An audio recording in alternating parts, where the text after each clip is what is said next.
ఈ సీన్ చూసిన వెంటనే ఒకటి గుర్తొచ్చింది భయ్య, హైయర్ ఆర్డర్ ఫంక్షన్స్ అని చెప్పేసి మన జావా స్క్రిప్ట్ లో ఉంటది. చాలా ఇంటర్వ్యూస్ లో అడుగుతారు కూడా. అసలు హైయర్ ఆర్డర్ ఫంక్షన్స్ డెఫినేషన్ ఏంటంటే a function which takes one or more functions as an argument in result it returns another function అనమాట. సో ఇది దీని డెఫినేషన్. దీన్ని మనం జావా స్క్రిప్ట్ లో ఎగ్జిక్యూట్ చేయాలంటే ఫస్ట్ మనకు ఒక ఫంక్షన్ ఉండాలి కదా. సో ఇక్కడ నేను ఒక ఫంక్షన్ అయితే పెట్టాను. ఈ ఫంక్షన్ లో మీరు అబ్జర్వ్ చేస్తే నేను రెస్క్యూ హెల్పర్ అని చెప్పేసి పెట్టా. అండ్ ఇక్కడ ఇది పారామీటర్ ఒక యాక్షన్ ని ఆర్గ్యుమెంట్ కింద పాస్ చేశాను. అండ్ ఇన్ రిటర్న్ మళ్ళీ మనకి యాక్షన్ అనే ఒక ఫంక్షన్ రిటర్న్ అవుతుంది అనమాట. ఇప్పుడు నేను ఇక్కడ సెకండ్ ఫంక్షన్ పెట్టాను. అదేంటంటే రెస్క్యూ బాయ్ అనేది, ఇది ఒక యాక్షన్ లాంటిది. ఇప్పుడు ఇది మనం రన్ చేయాలంటే రెస్క్యూ హెల్పర్ కి రెస్క్యూ బాయ్ అనే ఫంక్షన్ మనం పంపిస్తాం అన్నమాట.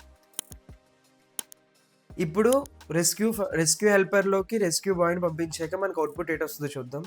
ఇది రన్ చేస్తున్నాను నేను. రన్ చేస్తే చూసారు కదా, strategizing the rescue and saving the boy అని చెప్పేసి మనకు అవుట్పుట్ అయితే వచ్చింది. ఇది హైయర్ ఆర్డర్ ఫంక్షన్ అనమాట. Thank you.